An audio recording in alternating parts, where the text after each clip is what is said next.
देखो बच्चों, इस कहानी का नाम है सूरज और हवा। क्या नाम है? एक बार सूरज और हवा में झगड़ा हो रहा था। क्या हो रहा था? झगड़ा हो रहा था। सूरज ने कहा, मैं बड़ा हूँ। हवा बोली, नहीं तुम नहीं, मैं बड़ी हूँ।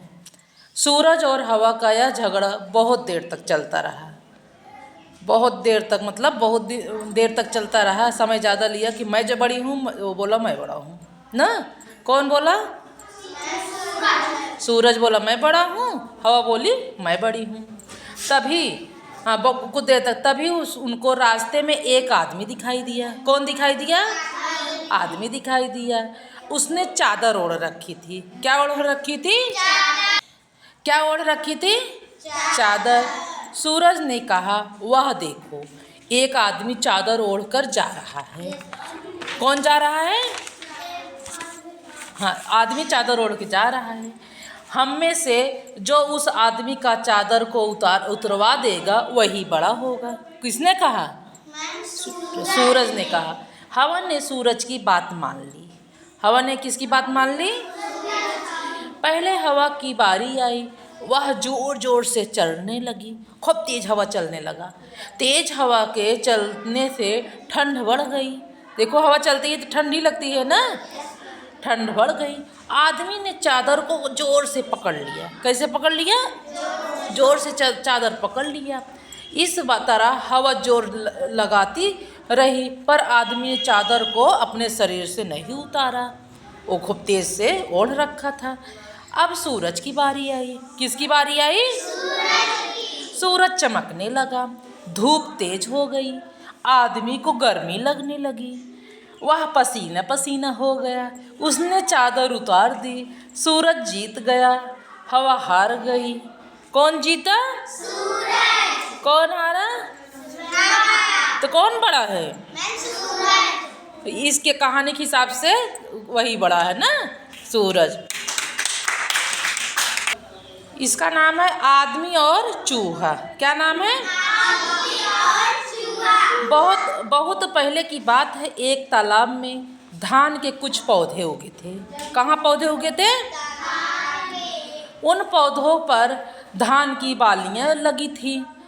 एक आदमी की नज़र उन बालियों पर पड़ गई। वह सोचने लगा, इन बालियों के पास कैसे पहुँचा जाए। वह आदमी सोचने लगा ना, इन बालियों को, बालियाँ जानते हो? बालियों जो धान में निकलता है ना, जिसमें धान उगता है, फरता है ना। वह आदमी तैरना नहीं जानता था, इसलिए सोच में पड़ गया। तभी उसे एक चूहा दिखाई पड़ा। क्या दिखाई दिया? चूहा। आदमी ने चूहे को पास बुलाया और उससे कहा, भाई चूहे, तुम धान की बालियाँ हमारे लिए लाओ। क्या मंगवाया? हाँ, ला दो। हम धान से चावल बनाएंगे और आधा चावल तुम्हें दे देंगे। आदमी ने चूहे से कहा, हम धान से क्या बनाएंगे? चावल। धान से चावल बनता है और आधा चावल तुम्हें दे देंगे। चूहा मान गया। वह तालाब के अंदर गया और धान की बालियाँ दांतों से कुतर कर काटने लगा। फिर उन्हें तालाब के किनारे ले आया। बार बार ऐसा करके वह धान की सारी बालियाँ ले आया। आदमी ने उन बालियों से धान के दाने अलग किए और धान ले जाकर उनसे चावल निकाले। कौन चावल निकाला? आदमी चावल निकाले। उसने चावल के ढेर को 2 बराबर भागों में बांटा और चूहे से अपने हिस्से का चावल ले लिया। चूहे ने अपने हिस्से का चावल कौन बांट दिया? आदमी। किसको दे दिया? आधा। हाँ। चूहे ने कहा, मेरा बिल बहुत छोटा है, चावल के इतने दाने कहाँ कैसे रखूँगा। मैं तुम्हारे घर पर ही आकर इन दानों को खा लिया करूँगी। चूहा ने कहा, मैं तुम्हारे घर आकर खा लूँगा, क्योंकि मेरा बिल छोटा है, मैं चावल कहाँ रखूँ।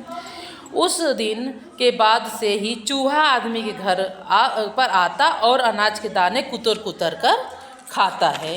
कहाँ खाता है? आदमी के घर ना। देखो अब हम लोग के यहाँ चूहा नहीं आता है, चूहा आता है, अपना हिस्सा खाता है। वो देख आदमी को दे रखा था ना, मेरा घर छोटा है, मैं कहाँ रखूँ, ले जाओ घर अपने रखो, मैं आऊँगा खाऊँगा चला जाऊँगा ना।